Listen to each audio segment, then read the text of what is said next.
Iba kasi pag mag-asawa eh. Kasi syempre, nakatira na kayo sa isang bubong eh. If sa tingin mo yun yung best for your marriage. Kung gano'ng katagal na kayong magkasama, I think need pa rin ng space. Muni-muni ba, ganun. Gawa-gawa na ibang mga bagay.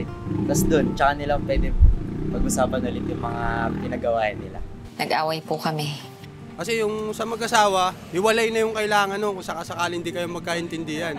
Definitely, bibigay ko kahit ako sa sarili ko, ayoko. Pag-isipan nilang mabuti yung sitwasyon. Then, after that, after this spacing, Pag-usapan, sit down, sit it out, then figure it out kung anong dapat nyong gawin. Kayo na nga lang yung nagtutulungan kung mahal nyo talaga isa't isa.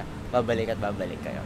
May sarili kang trabaho, meron din siya sa iyong trabaho. And at the end of the day, sa isang bahay pa rin naman kayo umuwi. Kung bulyawan lang naman yung nangyari, maayos nyo pa yan. Normal naman sa mag-asawa yung nag-aaway minsan, di ba?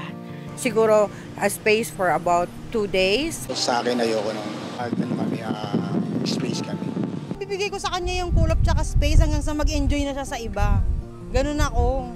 So pag-iisipan nila yon, then after that, they're going to talk.